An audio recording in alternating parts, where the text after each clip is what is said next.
शांति।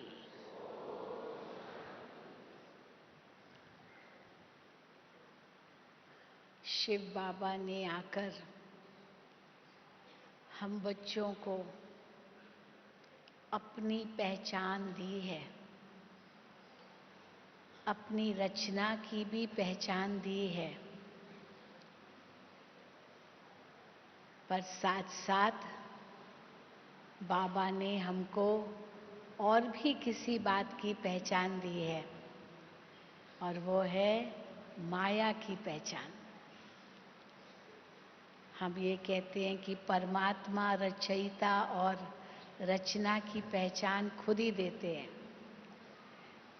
वो जो है, जैसा है, क्या करता है, क्या नहीं करता, कहाँ है, वो अपनी पहचान खुद ही देता है। हम आत्माएं नहीं जानती, हमारी पहचान वो ही देता है, क्योंकि हम अपने को भी नहीं जानते थे। फिर ये सृष्टि चक्र की पहचान भी बाबा ही देते हैं, कैसे ये सृष्टि का चक्र फिरता है। तो रचयिता और रचना की पहचान तो बाबा ने दी है, और हमारा तीसरा नेत्र खोल दिया है ज्ञान का। आदि मध्य अंत को हम समझ गए हैं, लेकिन इसके साथ साथ माया की भी पहचान बाबा ही देते हैं, क्योंकि इस संगम युग पर भगवान के बच्चे और माया दोनों की बड़ी युद्ध है। सतयुग त्रेता में तो माया है ही नहीं, द्वापुर कलयुग में तो माया का राज्य ही है, तो उसके अधीन है, तो उनसे लड़ेंगे भी क्या, संघर्ष भी क्या करेंगे। लेकिन संगम युग पर स्वयं भगवान हमें माया से लड़ना सिखाते हैं, और इसी की ही यादगार शास्त्रों में असुरों और देवताओं की लड़ाई दिखाई है, पांडवों और कौरवों की लड़ाई दिखाई है, धर्म और अधर्म के बीच लड़ाई दिखाई है, और यही है उसका फल की परिणाम की अधर्म पर धर्म की सदा विजय होती है। तो फिर से माया पर जीत पाकर जगत जीत बाबा के बच्चे बनते हैं। तो क्यों ये कहते हैं कि माया की भी पहचान सृष्टि में किसी को नहीं है। माया के तो पूरे मुरीद बन गए हैं। ये समझ ही नहीं पाते हैं लोग कि माया भी हमारी दुश्मन है। पहले तो ये बात है। दूसरी बात, माया की परिभाषा ही दूसरी मान ली है लोगों ने। किसी के पास बहुत धन संपत्ति है तो कहेंगे इसके पास बहुत माया है, यानी धन बहुत है। अब उसको जीतने की तो बात ही नहीं है, किसके पास धन बहुत है तो अच्छी बात है, भाग्यवान है वो। तो धन को माया समझ लेते हैं, पर माया को फिर इसमें जीतने की तो बात ही नहीं है। या तो फिर स्त्री माया है, बच्चे माया है, पत्नी माया है, ये बच्चे माया कह करके सन्यासी घर बार का त्याग कर लेते हैं, माया समझते हैं। तो माया किसको कहेंगे ये भी पता नहीं है। बाबा ने तो आकर के माया की ही परिभाषा नहीं दी है, पर साथ साथ धन क्या है, बच्चे क्या है, पत्नी क्या है, उसकी भी परिभाषा दी है। धन क्या है वो तो जीवन में आवश्यक है। लक्ष्मी को धन की देवी मानते हैं, तो ये थोड़ी कहेंगे कि सतयुग में माया है, वहां तो माया है ही नहीं, पर धन तो है ना। साक्षात धन की देवी लक्ष्मी विराजमान है, तो धन की तो कोई कमी नहीं होगी, पर माया है ही नहीं। कोई कई स्त्री माया है, तो बाबा ने स्त्री की बड़ी सुंदर पहचान दी है। नारी तो एक शक्ति है, नारी तो स्वर्ग का द्वार खोलती है। नारी जब श्रेष्ठ है, महान है, ऊंच है, तो सारा संसार ऊंच है, महान है, श्रेष्ठ है। जब नारी का पतन होता है, तो सारे संसार का पतन होता है। जहां नारी है, वहां देवताओं का वास है। नारी है तो घर की शोभा है। नारी के लिए तो बहुत कुछ बाबा कितनी ऊंची बातें कहते हैं।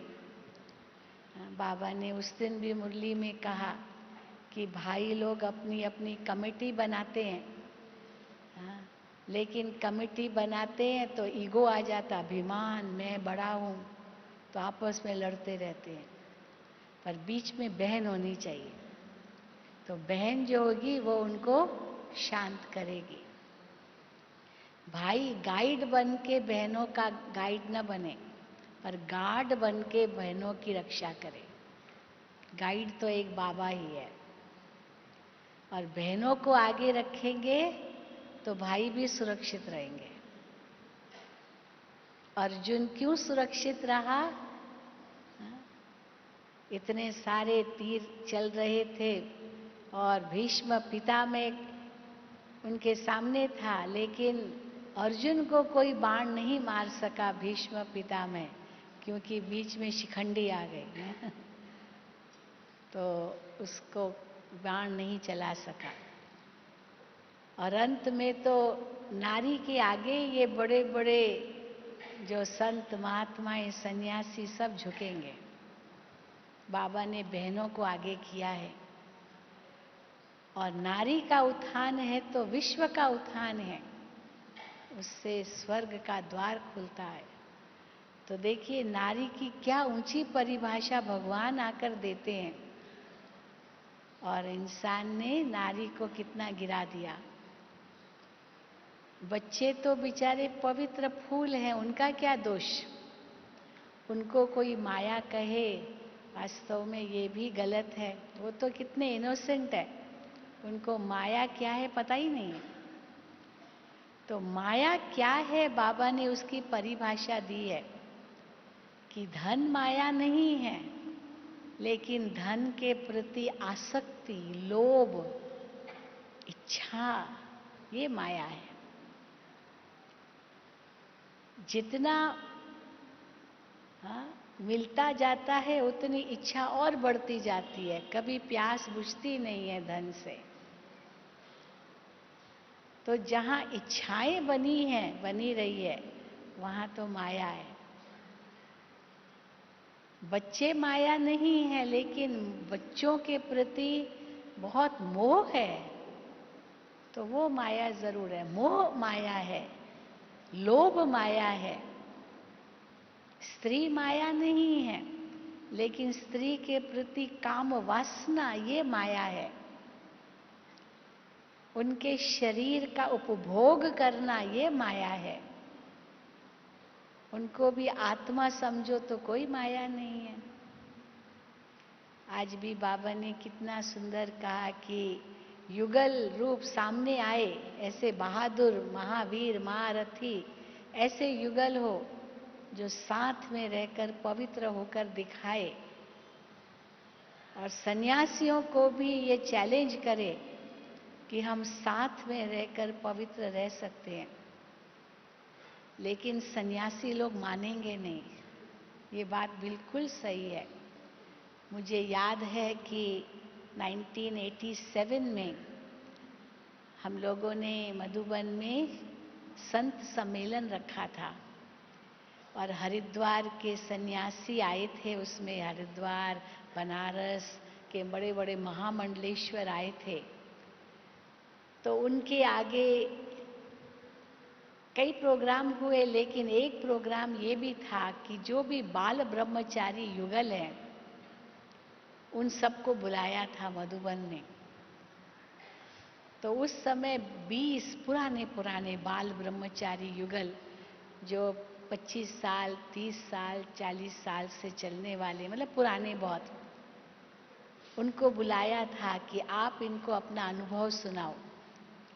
क्योंकि बाबा भी कहते हैं कि ये युगल रूप में सामने आए और दुनिया को कहे कि घर बार, ये ब्रह्मा कुमारियां घर बार नहीं छुड़ाती है और ये घर को स्वर्ग बनाती है, पर दोनों पहिए साथ चले तो छोड़ने की तो बात ही नहीं है।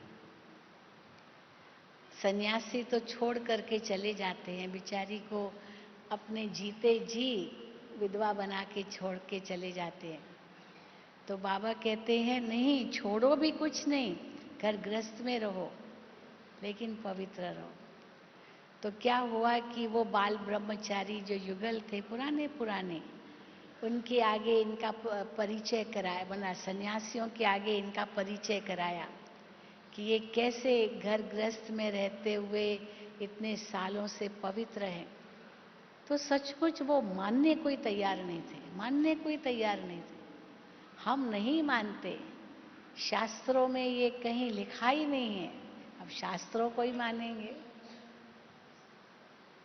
तो मानने को तैयार नहीं थे, लेकिन उन्होंने अपना इतना सुंदर अपना अनुभव सुनाया कि हम कैसे रहते हैं, कैसे भगवान ने हमें वो शक्ति दी है और हम उस शक्ति के आधार से रह सकते हैं। तो आखिरकार 2 घंटे तक इतनी बहस चली, आखिरकार वो सन्यासी झुक गए और सचमुच उनको धन्य कहा। सच पूछो तो ये किसकी शक्ति है? ये इंसान की शक्ति है ही नहीं। तो बाबा ने आज भी मुरली में कहा, वो क्यों नहीं समझते हैं ये? क्योंकि यहाँ ईश्वर की शक्ति काम कर रही है, ये किसको पता नहीं है।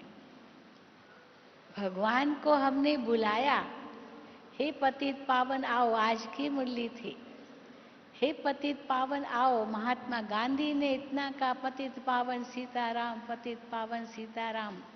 खुद पवित्र रहता था। महात्मा गांधी की पुस्तक में आता, उनकी जो ऑटोबायोग्राफी है, उसमें एक विचित्र बात उन्होंने लिखी, स्वयं लिखी, कि मैंने ये सोचा था कि अंग्रेजों को हम तब भगा सकेंगे इस देश से जब हमारे अंदर सत्यता की शक्ति होगी, अहिंसा की शक्ति होगी, और उसमें ब्रह्मचर्य की शक्ति को उसने बहुत महत्व दिया। स्वामी रामकृष्ण परमहंस से उसने बहुत प्रेरणा ली थी। तो कैसे, हाँ, इस ब्रह्मचर्य की ताकत से ही हम भारत से इन अंग्रेजों को भगाएंगे, ये शक्ति हमारे जीवन में हो। तो उसने ऑटोबायोग्राफी में लिखा कि मैंने बहुत कोशिश की कि मैं अपने जीवन को पवित्र बनाऊं। कस्तूर उनकी पत्नी का नाम था, जिसको बाद में उसने कस्तूरबा कहा। बा माना माँ, कस्तूर था पहले उनका नाम। तो मैंने बहुत कोशिश की कि मैं उस कस्तूर को पवित्र दृष्टि से देखूं, लेकिन मैं सफल नहीं हुआ। परंतु जब स्वामी रामकृष्ण परमहंस से मैंने प्रेरणा ली कि उसने अपनी पत्नी को माँ कहा, शारदा माँ। जब भी कोई शिष्य उनके पास जाता था, कहता था माँ से पूछो। एक तो शारदा माँ और दूसरा काली माँ। माँ को ही अपना इष्ट माना, माँ का ही पुजारी था अगर उस हिसाब से कहें तो। इसलिए जब उसने शारदा को माँ का रूप कहा तो उसकी दृष्टि पवित्र हो गई। इसी प्रकार हम देखें ब्रह्मा बाबा की कैसे दृष्टि एक सेकंड में बदल गई। ब्रह्मा बाबा अलौकिक पिता बने, उनकी भी अपनी लौकिक पत्नी थी यशोदा। तो बाबा ने कैसे अपनी दृष्टि बदल दी। ब्रह्मा बाबा ने अपने ऊपर मेहनत की जरूर, बाबा कई बार अनुभव सुनाते हैं कि बाबा दीवारों पर शुरू शुरू में लिखते थे, यशोदा आत्मा है, यशोदा आत्मा है। जगह जगह दीवारों पर लिखते थे यशोदा आत्मा। यशोदा भी तो पढ़ती होंगी। बाबा की लौकिक बहू का नाम राधिका था। तो बहू में बहुत मोह था बाबा को, बहुत मोह, बेटे से भी ज्यादा बहू में मोह था, क्योंकि वो बाबा की बहुत आज्ञाकारी थी। दादी ब्रिज इंदिरा, जो महाराष्ट्र की जोन इंचार्ज थी, तो बहुत मोह था। लेकिन वो मोह कैसे तोड़ा, कैसे ये सब रगे तोड़ी, बाबा दीवारों पर लिखते थे यशोदा आत्मा है, राधिका आत्मा है, आत्मा है। तो आत्मा का पाठ पक्का किया और दृष्टि में आत्मा का पाठ पक्का किया, उनको उसी रूप में देखा। हम कई बार सोचते हैं, ऐसे मन में विचार आया कि यशोदा को समय लगा होगा बाबा को बाबा बाप स्वीकार करने में, या बाबा को समय लगा होगा उनको बेटी स्वीकार करने में। हाँ, वो तो बाप बेटी हो गए। तो कहाँ संबंध एकदम एक बदल गया। उस समय एक चमत्कार हो गए। देह के संबंध सब एक सेकंड में धक से खत्म हो गए, क्योंकि बाबा की तरफ सबका आकर्षण था। तो कौन बाप, कौन माँ, कौन बेटी, कौन पत्नी, कौन सास, कौन बहन, सब एक सेकंड में खत्म। मम्मा की लौकिक माँ अपने बेटी को माँ कह रही है, और मम्मा उनको नाम से पुकार रही है। उनका नाम रोचा था, रोचा। तो माँ को का रोचा, और माँ कहती है मम्मा बेटी को। तो देखो लौकिक संबंध सब बदल गए, नया जन्म हो गया। कैसे बाबा ने सबकी दृष्टि एक सेकंड में बदल दी। अभी दुनिया वाले बल कहते ब्रह्मा कुमारियां भाई बहन बनाती है। हम कहते भाई बहन बनाती थोड़ी, कोई जादू की छड़ी है क्या, लो बन जाओ भाई बहन।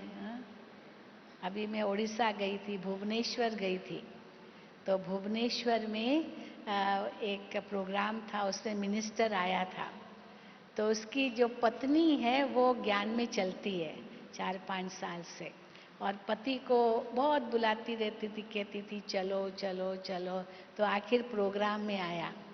तो प्रोग्राम में आया तो हर वक्त अपनी पत्नी को कहता है बहन बहन बहन, मुझे इसने बहन बना दिया है मना मुझे इसने अपना भाई बना दिया है, तो ये मेरी बहन हो गई। सारी सभा में यही बात कह रहा है कि इसने मुझे अपना भाई बना लिया। वो मुझे भाई कहती है, मैं उसको बहन। मिनिस्टर, वहाँ एग्रीकल्चर मिनिस्टर, ये उड़ीसा का। तो अभी फिर उसको समझाया कि कोई बहन भाई बनाते नहीं है। फिर भाषण में ये बताया ये कोई जादू की छड़ी थोड़ी है, लेकिन भगवान तो हमको इनसे भी ऊंचा ले जाते हैं। आत्मिक दृष्टि दिला करके भाई भाई की दृष्टि दिलाते हैं।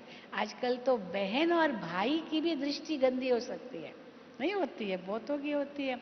हमारे पास ऐसे आते हैं युगल और कहते हैं हमको 2 दिन में जाना है। हम कहते हैं क्यों, थोड़ा रुको कुछ दिन। तो कहा नहीं, हमारा जवान बेटा बेटी घर में है, डर लगता है, जवान बेटा बेटी घर में है। यानी भाई बहन को भी अकेले नहीं छोड़ सकते हैं घर में।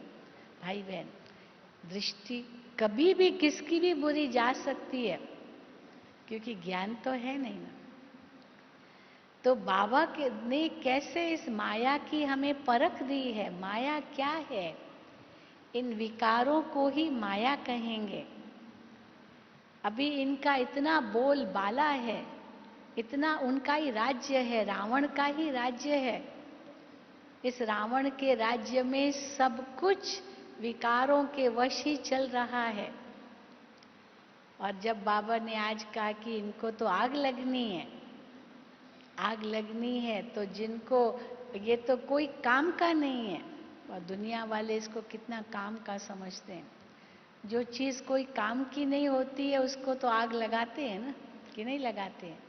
अभी पत्ते झड़ते हैं, इतने सारे पत्ते इकट्ठे हो जाते हैं रोड पर, तो झाड़ू लगाने वाला रोड साफ करता है और पत्तों को अलग करता है, कोने में रख देता है ढेर बना करके, फिर उनको आग लगा देता है। सवेरे सवेरे जाओ तो धुआं चारों तरफ होता है, क्योंकि वो सूखे पत्तों को आग लगा दी। तो क्योंकि बेकार है, कोई काम का नहीं है। हाँ, अगर उनको कोई खाद बनाए वो बात और चीज़ है, वो तो लंबा प्रोसेस है, लेकिन वैसे तो कोई काम का नहीं है। आत्मा चली गई, शरीर डेड बॉडी हो गया, उसको तो कोई काम का नहीं है, उसको तो जलाना ही पड़े, क्योंकि कोई काम का नहीं है। शरीर का तो चलो कोई भी प्राकृतिक वस्तु है उसका इंश्योरेंस होता है, आत्मा का तो इंश्योरेंस भी नहीं होता है, आज बाबा ने बताया। वो तो अजर अमर अविनाशी है, बाकी तो सब कुछ विनाशी है, इसलिए इंश्योरेंस करते हैं कि ये टूट न जाए, गुम न हो जाए, जल न जाए, ये न हो जाए, वो न हो जाए। तो जो विनाशी चीज है उससे एक सेकंड से कैसे मन उपराम हो जाए, बाबा की हर मुरली में विभिन्न युक्तियां आती है। तो माया भी छोड़ेगी नहीं, क्योंकि आधा कल्प के हम उनके मुरीद बने हैं। जिसके राज्य के अंदर हैं वो कैसे हमको छोड़ेगा, या वो कैसे हमको छोड़ के चला जाएगा। अंग्रेजों ने भी कोई ऐसे ही नहीं देश को छोड़ा, कितना परेशान किया, कितना परेशान किया, आखिर थक गए और फिर गए, परंतु देश को दो टुकड़ा करके चले गए। छोड़ा क्या, पर देश को दो टुकड़ा किया।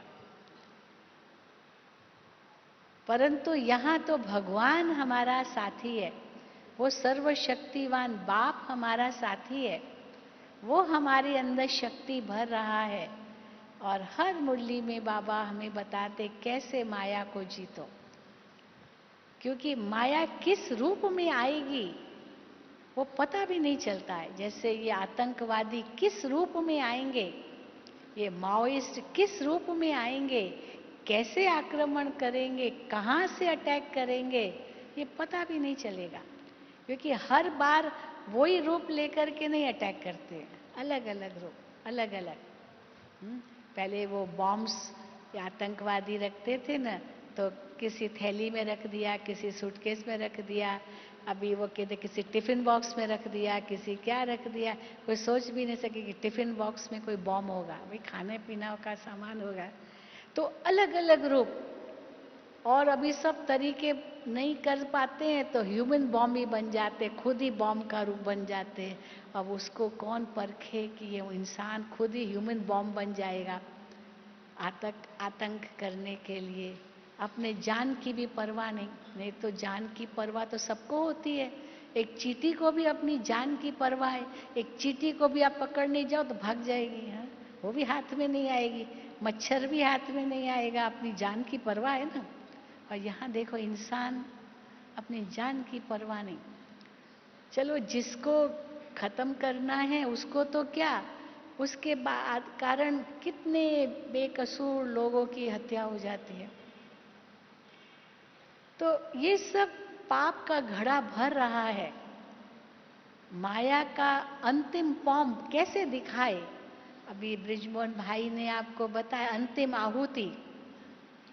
तो अंतिम आहुति क्या होगी, क्योंकि अंत में, अंत तक माया छोड़ेगी नहीं, अंत में भी वो विकराल रूप लेगी, और वो विकराल रूप को पहचानना भी बड़ा मुश्किल होगा। इसलिए कई बार बाबा कहते अभी तो माया का इतना पॉम्प और शो है, इतना आकर्षण है, क्या सुंदर सुंदर मकान है, सुंदर सुंदर चीजें, बड़े बड़े शोभनीय बातें, मोबाइल देखो क्या एक से एक बढ़कर है, क्या टीवी देखो, न जाने क्या माया का भवका है, और मनुष्य उसमें फंसता जा रहा है, फंसता जा रहा है, फंसता जा रहा है। वो समझ ही नहीं रहा है ये माया है। कहते अभी तो दुनिया स्वर्ग हो गई है, अभी तो बहुत अच्छा हो गया है हमारा सब कुछ, लेकिन केवल बाहर रूप में देखते हैं। हाँ, जैसे कोई स्त्री अंदर वो तो बहुत काली हो, लेकिन इतना मेकअप कर ले, इतना मेकअप कर ले तो बहुत सुंदर तो दिखेगी ना। परंतु हमने कई एक्टर एक्ट्रेसेस से पूछा है कि भाई इतना सारा मेकअप करते हैं तो उनकी चमड़ी खराब नहीं हो जाती है? तो कहते बिल्कुल हो जाती है, बिल्कुल हो जाती है चमड़ी खराब, क्योंकि क्या क्या वो लगाते हैं चेहरे पर। क्योंकि टीवी के सामने आना है तो बहुत सुंदर हो जाता है चेहरा, पर जितना वो सब करते उसके बाद अगर विदाउट मेकअप उनको देखो ना, आप उनको पहचान भी नहीं सकेंगे, ऐसे होते हैं। और बाबा ने हमको कितनी नेचुरल ब्यूटी, पवित्रता की ब्यूटी दी है। कोई मेकअप करने की जरूरत ही नहीं है, आत्मा की प्यूरिटी ही उसका सही मेकअप है, वही आकर्षित करती है। दुनिया में हम देखते हैं जैसे जैसे मनुष्य की आयु बढ़ती जाती है, बुढ़ापा आता जाता है, तो उसका आकर्षण भी खत्म होता जाता है। जैसे अब चलो बूढ़ा है, छोड़ो छोड़ो इसको। लेकिन जो अपने जीवन को पवित्र बनाता है, योगी बनाता है, महान बनाता है, जितना उसकी आयु बड़ी होती जाती है उतनी उसकी महानता भी बढ़ती है। देखो कितने संत महात्मा गुरु, जितनी उनकी बड़ी आयु उतना उनका मान भी ज्यादा। जवान सन्यासी होता है इतना मान नहीं होगा, पर बड़ी आयु वाले का इतना मान होगा। और वैसे जो संसारी मनुष्य रहा है, विकारी रहा है, जैसे बूढ़ा होता जाएगा उसको कोई पूछेगा भी नहीं, क्योंकि अपनी सारी आत्मिक शक्ति, शारीरिक, मानसिक, आध्यात्मिक सब शक्ति गंवा के बैठा है। और जिसने अपने जीवन को योगी बनाया है, वो जैसे आयु बढ़ती उसके चेहरे पर निखार आता जाता है। हम दादियों को देखते, कितनी बड़ी आयु थी। मनोहर दादी अपना अनुभव सुनाती थी, वो कभी नहीं सोचती थी मैं तो 80 साल की हो गई हूँ, मैं तो 82 साल की हो गई हूँ, मैं तो कुमारी हूँ, मैं तो कुमारी हूँ। अपने आप को इतना वो इतनी खुशी से, इतने नशे से कहती थी, क्योंकि वो कुमारी पने का वो इनोसेंस उस आयु में भी था। क्योंकि बचपन में कितना सारा जीवन उस इनोसेंस में ही रहा है। तो बाबा कहते हैं कि ये माया अलग अलग रूप लेकर के आएगी। माया ऐसी है, न उसकी कोई तिथि है न कोई तारीख है, वो बता के भी नहीं आएगी। और हर बार अपना अलग नाम रूप लेकर के आएगी, पता भी नहीं चलेगा। तो उनके धोखे से कैसे बचे? धोखा देती है, दुश्मन धोखा दे सकता है, चोर भी धोखा दे सकता है। आपने सोचा मैंने तो सब दरवाजे बंद करके रखे हैं, चोर आ ही नहीं सकता है, लेकिन कहाँ कोई वेंटिलेटर कहीं भूल से भी खुला रह गया, या कोई दरवाजा थोड़ा लूज बंद था, उसको चांस मिल गया। आजकल तो भले बंद भी हो तो भी ताला तोड़ के भी आ सकते हैं, वो खिड़की को भी, वो उसकी जो शीख होती है उसको भी तोड़ के आ सकते हैं, कुछ भी कर सकते हैं, परंतु वो आ सकते हैं। कई बार हम मकान खाली करके जाते हैं, मतलब मकान पैक करके जाते हैं, क्योंकि मेरा बहुत लंबा सफ़र होता है, तो समझो कहीं जाना है और बहुत समय के बाद आएंगे, बिल्कुल सब टाइट पैक, सब बंद करके जाते हैं। और वापस आए तो पता नहीं घर से कैसे चोरी हो गई, सब कुछ बंद था फिर भी चोरी हो गई।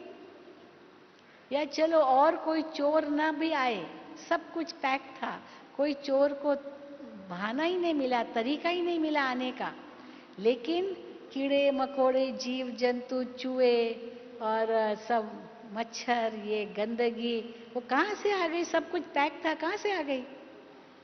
कोई ना कोई उनको सुराग तो मिले होंगे ना, नीचे से या ऊपर से या साइड से, दीवार से, धरती से, सीलिंग से, कहीं से तो मिला और वो पहुंच गए।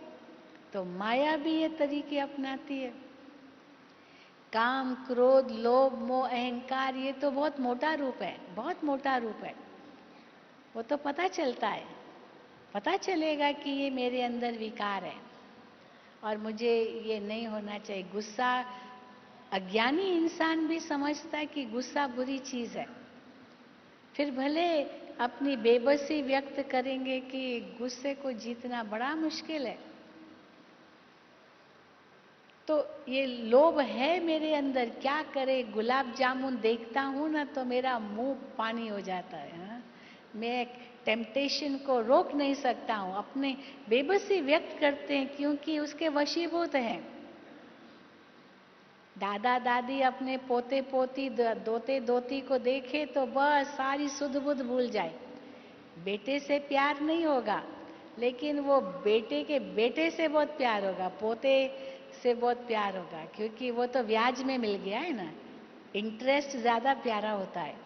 आप कैपिटल अमाउंट कितना भी बैंक अकाउंट खोल के डालो, 1,00,000 डालो एक ही साथ, फिर आपका 6 मास में आपको उसका इंटरेस्ट मिलेगा। तो पहले जब पासबुक देखेंगे इंटरेस्ट कितना मिला, हाँ? वो जो अमाउंट है वो कितना बना वो बाद की बात, इंटरेस्ट कितना मिला। इंटरेस्ट की चीज है ना, वो आकर्षण की चीज है। तो पोते पोतियों में इतना मोह होगा, बेटे बेटियों में इतना नहीं होगा, क्योंकि वो मुफ्त में मिले है ना। तो इसीलिए बाबा कहते हैं कि ये किस रूप से माया आएगी पता भी नहीं चलेगा, परंतु फिर भी कई समझ तो सकते हैं कि हाँ मेरा मोह है, ये मेरा लोभ है, ये मेरे अंदर क्रोध है, मेरी दृष्टि वृत्ति इतनी अच्छी नहीं है, समझ सकते हैं। माना इसको जीतना है मुझे। फिर कई कहते बहुत कोशिश तो करता हूं लेकिन हो नहीं पाता है। तो बाबा कहते हठ से भी करो। वैसे हठ से बाबा कहते हैं नहीं करो, सहज रूप से हो। सन्यासी तो हठ से करते हैं, कोई ऐसी दवाई ले लेंगे तो इंद्रियों को कैसे शिथिल बना देंगे ताकि वो वासना उनके मन में ना आए, क्योंकि कोई दवाई लेते हैं। बाबा तो कहते हैं वो भी नहीं लेना है, लेकिन उस नेगेटिव को खत्म करने लिए पॉजिटिव को अपनाओ तो नेगेटिव अपने आप खत्म होगा। दुनिया में बताते क्रोध को कैसे जीतो, तो क्या बताएंगे, जब क्रोध आता है ना तो उस समय आप गिनती करना शुरू कर दो, 1 2 3 4 5 6 7 8 9 10। तो गिनती करेंगे ना तो ध्यान क्रोध से हट जाएगा। अगर क्रोध आता है ना थोड़ा पानी पियो तो क्रोध हट जाएगा। तो क्रोध आता है ना तो उस समय आप वहां से चले जाओ। अब ये तो फिर भी नेगेटिव रूप है, क्योंकि सप्रेशन करना, वो दबाना, वो भी सही नहीं है। कोई भी बात अगर आती है तो उसको दबाना भी ठीक नहीं है। कई जैसे कहते कोई शरीर छोड़ता है तो उसकी पत्नी वो रो ही नहीं पाती है, तो लोग उनको कहते खास कहते रो रो रो, उसको रुलाते हैं, क्योंकि अगर रोएगी नहीं तो कहीं वो डिप्रेशन में न चली जाए। इसलिए जानबूझ करके वो सप्रेशन और डिप्रेशन ये सब न हो तो जानबूझ के भी रुलाएंगे ताकि वो दबाए नहीं। लेकिन बाबा तो हम बच्चों को उसका एक नेचुरल रूप बताते हैं। सबसे पहले तो नेचुरल रूप हमको क्या बताते हैं, हमारे ओरिजिनल स्वरूप की याद दिलाते हैं। बच्चे तुम कौन हो, बच्चे तुम किसके हो, तुम कैसे हो, अपने अनादि और आदि स्वरूप को पहचानो।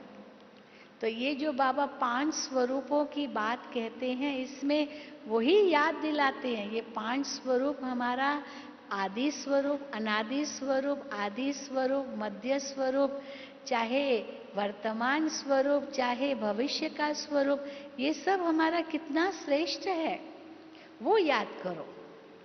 तो जैसे वो याद किया तो ऑटोमेटिकली परिवर्तन आ जाएगा।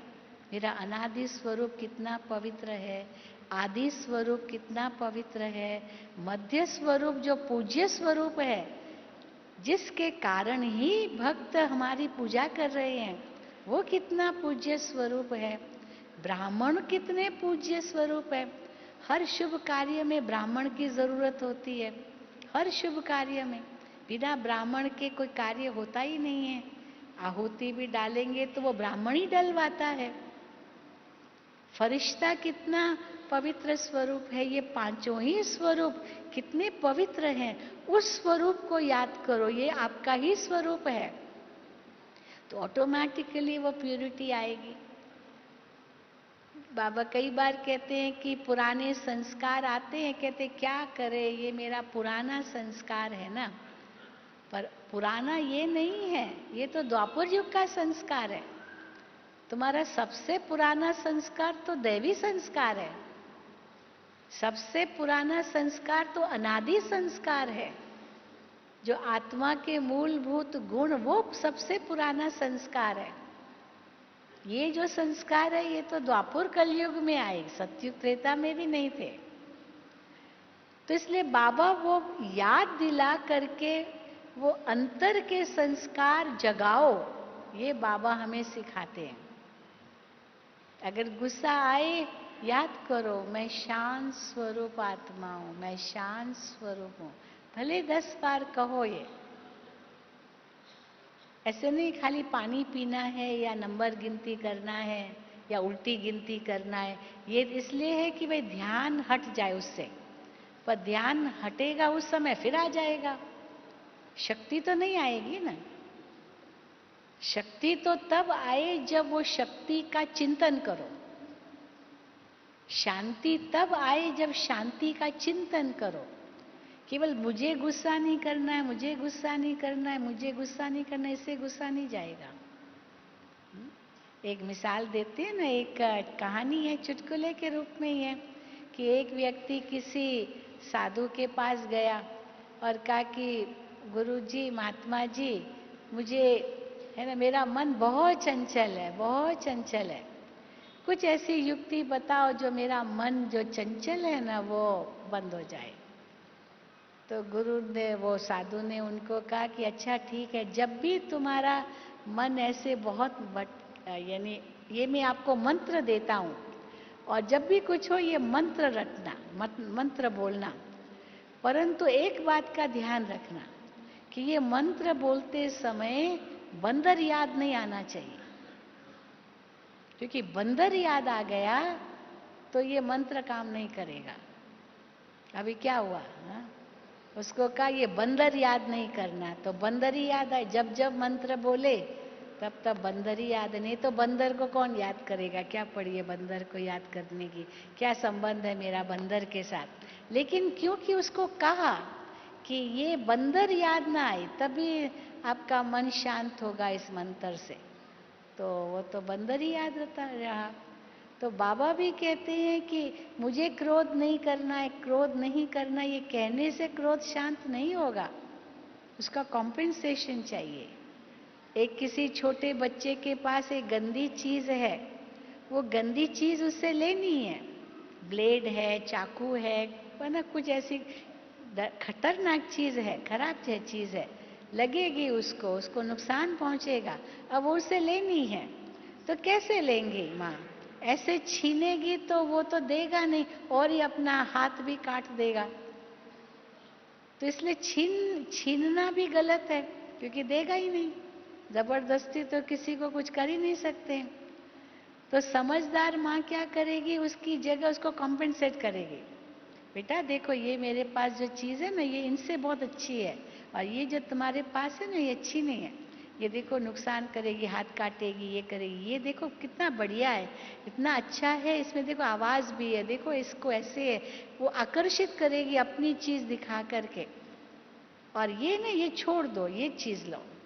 अब वो बच्चा देखेगा जो मेरे हाथ में है वो अच्छी है, या ये जो माँ कह रही है वो अच्छी है। तो माँ समझाती रहेगी, ये अच्छा है, ये बुरा है, ये अच्छा है, ये बुरा है।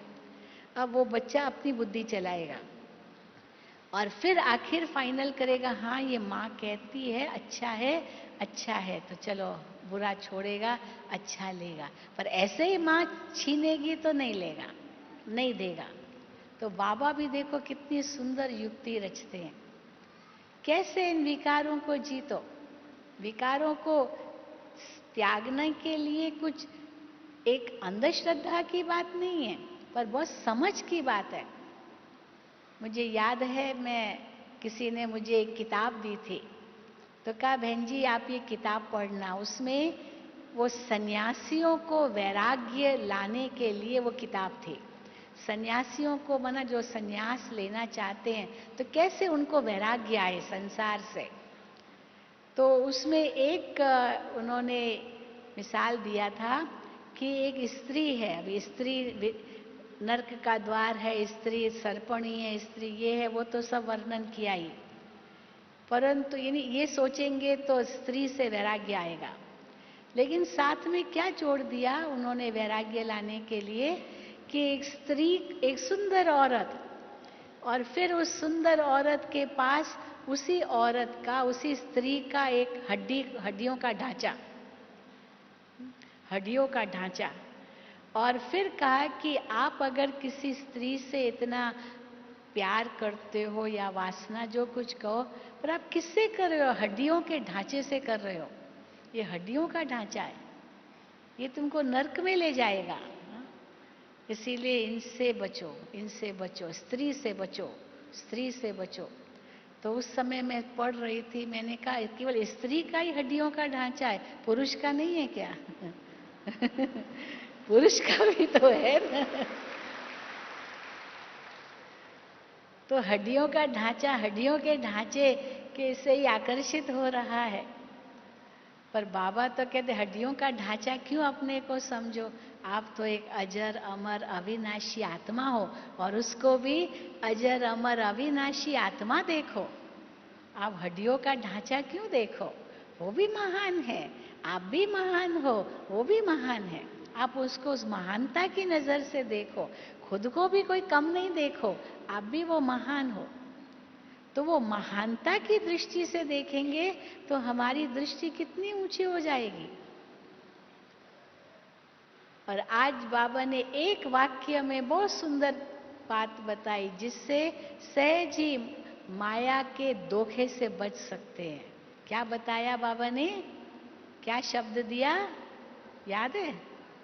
इच्छा मात्रम अविद्या। माया के धोखे से बचने का बहुत सुंदर आधार इच्छा मात्रम अविद्या। वो इच्छा की अविद्या हो जाए। पर इच्छा की अविद्या कैसे होगी? ये नहीं चाहिए, ये नहीं चाहिए, नहीं चाहिए, नहीं चाहिए, ये इससे नहीं होगी। मैं एक पुस्तक एक बार पढ़ रही थी, सोक्रेटिस बहुत बड़े फिलोसोफर होकर के गए हैं। तो सोक्रेटिस बहुत बड़े विद्वान थे, फिलोसोफर थे, लेकिन उसने अपने अंदर बहुत वैराग्य लाया। वैराग्य लाया, कैसे लाया? वो जाता था रोज, दुकानें सामान से भरी हुई होती थी, उनका जो शोरूम होगा, माना जो आगे का स्थान होता है, उसमें सब सामान दिखाते हैं कि इस दुकान में ये चीज़ें मिलेगी। तो रोज जाता था और वो दुकान का जो जहाँ शीशे में सब चीज़ें होती है वो देखता रहता था। रोज रोज देखता था, एक एक दुकान का बाहर से देखता रहता था और फिर चला जाता था। तो दुकानदार भी इसको देखते थे, ये रोज आता है, खाली देखता है और अपना समय बिताता चला जाता है, तो क्या इसको खरीदने की इच्छा है, पर ये खरीद नहीं रहा है क्योंकि पैसा नहीं होगा, या क्या पता क्या ढूंढ रहा है, इतना टाइम अपना दे रहा है, तो खरीदता क्यों नहीं? क्या चाहिए आखिर इसको? तो एक बार एक दुकानदार ने इसको पूछ ही लिया, जब वो देखता रहा तो उसने कहा आपको कुछ खरीदना है, आप ले लो, कोई बात नहीं, अगर पैसा नहीं है तो कोई बात नहीं, ले लो, आपको मैं रोज देखता हूँ, आप यहाँ आके खड़े हो जाते हो, सब देखते रहते हो, तो आपको जो चाहिए आप ले जाओ। तो उसने कहा मुझे लेना नहीं है। तो कहा लेना नहीं है, फिर इतना टाइम क्यों यहाँ गंवा रहे हो देखने में? है ना, कोई मॉल में जाते, रोज मॉल में जाए, खाली चीजें देख के खरीदे कुछ नहीं, तो टाइम वेस्ट है ना भाई। तुमको जो खरीदना है वो बोलो ना। कई बार होता है क्या खरीदना वही पता नहीं, शायद देखेंगे तो पता चलेगा क्या खरीदना है, नहीं तो बस जा रहे हैं, थैला लेके जाएंगे। तो जब उससे पूछा कि क्यों नहीं खरीदते हो, क्या बात है, आपके पास पैसा नहीं है, हम दे सकते, आप ले जाइए, अपनी इच्छा को मारिए मत। तो उसने कहा मुझे कुछ नहीं चाहिए। कुछ नहीं चाहिए तो फिर आप ये देख क्यों रहे हो? तो कहा कि मैं अपनी परीक्षा ले रहा हूँ। परीक्षा यानी क्यों देख रहा हूँ, अपनी परीक्षा ले रहा हूँ कि क्या ये जो चीज़ है इसके बिना मैं चल सकता हूँ। तो मैं अपने अंदर में पूछता हूँ मैं चल सकता हूँ इसके बिना? तो अंतरात्मा कहती हाँ चल सकते हो। फिर ये देखता हूँ इसके बिना मैं चल सकता हूँ? हाँ, चल सकता हूँ, हाँ, चल सकता हूँ। तो ये जो भी मैं देखता हूँ मैं अपनी परीक्षा लेता हूँ कि मैं क्या इनके बिना चल सकता हूँ। तो मैं महसूस करता हूँ कि मेरी इच्छाएं कुछ भी नहीं है।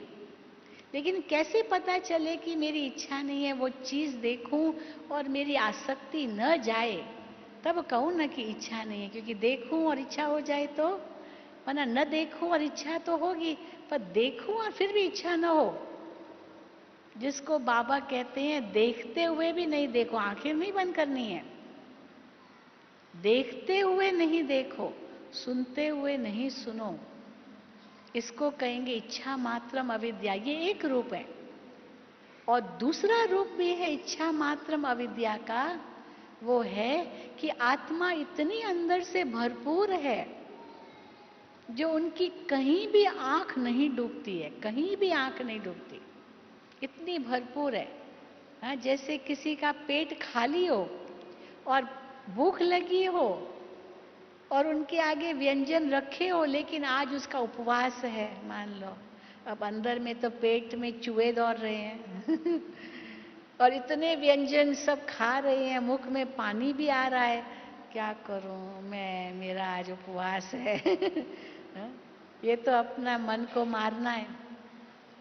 तो फिर कहेंगे क्यों अपने मन को मार रहे हो, क्यों अपने आप को इतना कष्ट दे रहे हो? खाओ, कोई बात नहीं, लेकिन देखते हुए भी आकर्षण न जाए, देखते हुए भी उसमें आसक्ति न जाए, कोई इच्छा न जाए। ये बहुत ऊंची बात है, ये बहुत बड़े विल पावर की बात है।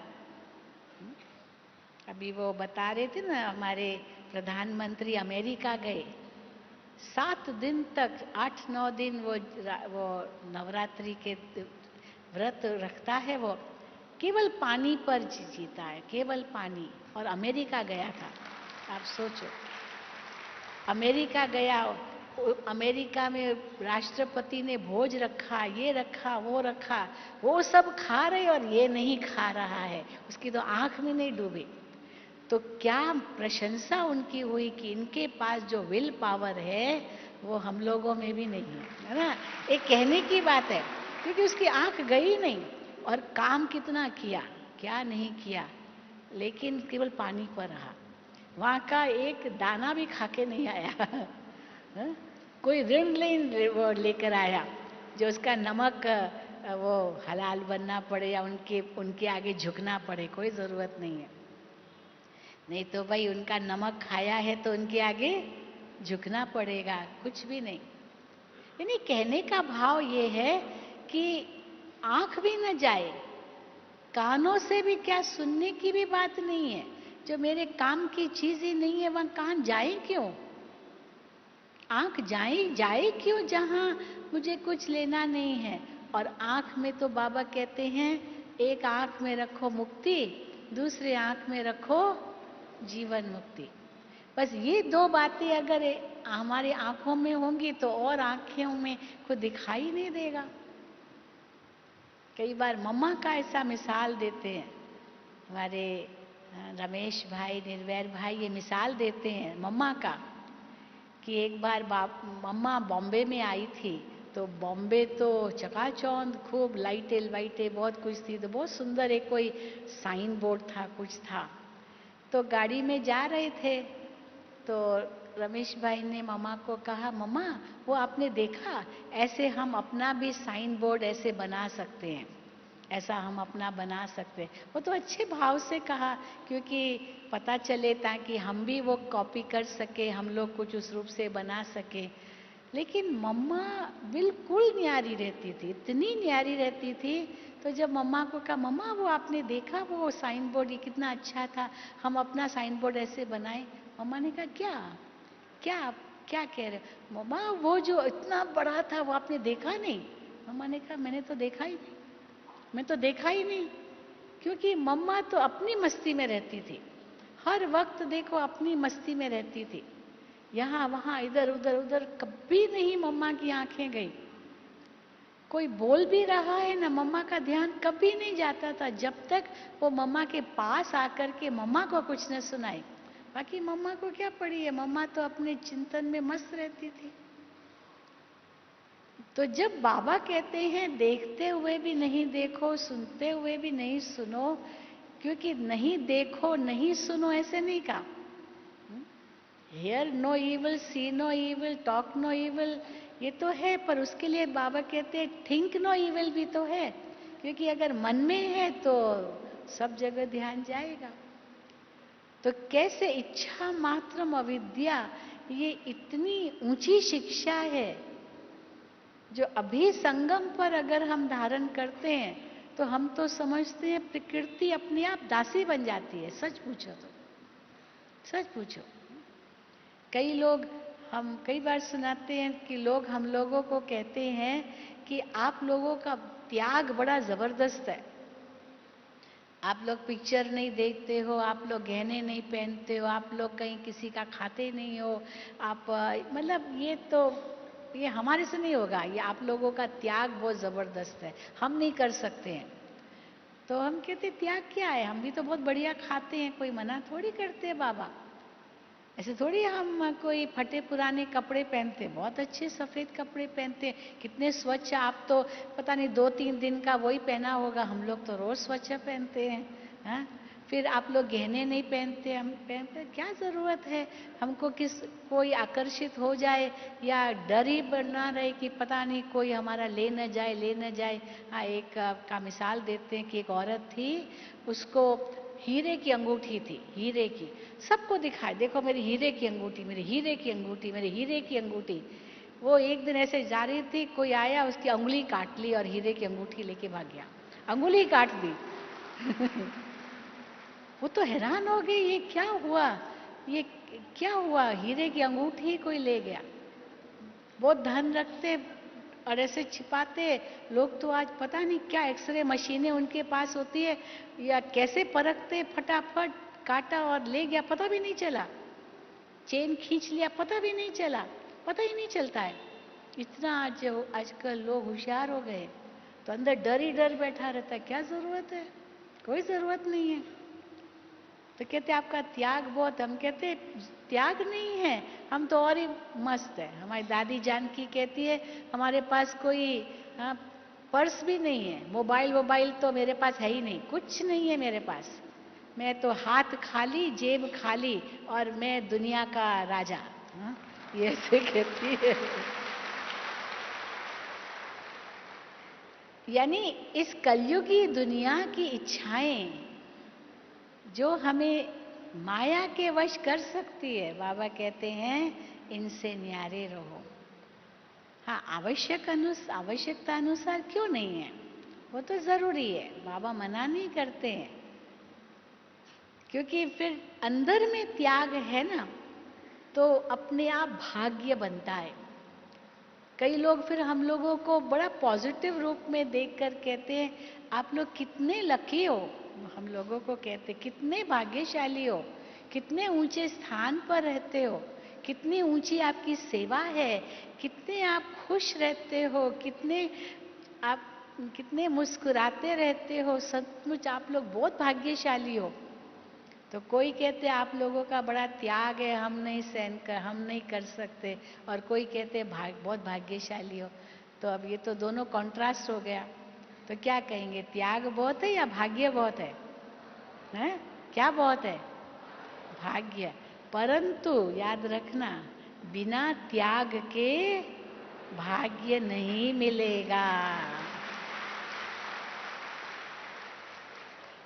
इसीलिए त्याग है तो भाग्य है, बिना त्याग के नहीं। बस वो अगर बुद्धि में आ जाए, त्याग भी जबरदस्ती नहीं, मुझे तो त्याग करना है, मैंने तो त्याग किया है, मैंने तो त्याग किया है। बाबा कहते त्याग का भी त्याग हो, मैंने त्याग किया ये वर्णन भी न हो। अगर ये वर्णन होता है ना, मैंने त्याग किया, वो भी त्याग नहीं है, क्योंकि बुद्धि से तो त्यागा ही नहीं है। बुद्धि से ही त्यागा नहीं है तो बाकी क्या त्यागा? जैसे कोई व्यक्ति दान करे और वर्णन करता रहे, मैंने इतना दान किया, मैंने इतना दान किया, तो भले दान किया पर बुद्धि में भरा हुआ है वो धन, अभी भी जैसे उसके पास ही है, क्योंकि बुद्धि से तो निकला ही नहीं है ना। कहा जाता है नेकी कर और दरिया में डाल। याद थोड़ी करना होता, एक बार दान किया फिर तो याद भी नहीं करो, सोचो भी नहीं, हाथ से गया गया, फिर ये मेरा नहीं है। इसी को कहा आहुति। आहुति को पकड़ के रखेंगे या ये गिर गया उठाएंगे क्या वापस, वो गया सो गया। तो कोई सोचते ही रहते हैं, कोई तो करते भूल जाएंगे, कोई तो करते हैं फिर सोचते हैं, कोई तो सोचते ही रहते करे करे करे पर करते नहीं है। तो इसीलिए बाबा हम बच्चों को कहते हैं माया से बड़े सावधान रहो, क्योंकि ये माया के सूक्ष्म सूक्ष्म रूप भी कैसे आते हैं पता भी नहीं चलता। बहुत इसका विस्तार है, पर अपने से अपने को पढ़ाओ, अपने को सिखाओ। कोई दूसरा आपको बताए सिखाए ये नहीं होगा, खुद को करना होगा।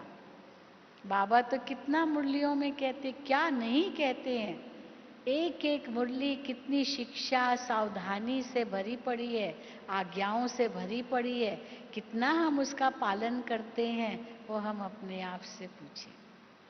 तो देखो बड़े भाग्यशाली हो, बाबा से मिलने के लिए पहुंच गए हो दूर दूर से। कर्नाटक के तो सुना 10,000 से भी ऊपर आए हैं, कितना दूर से आए हैं।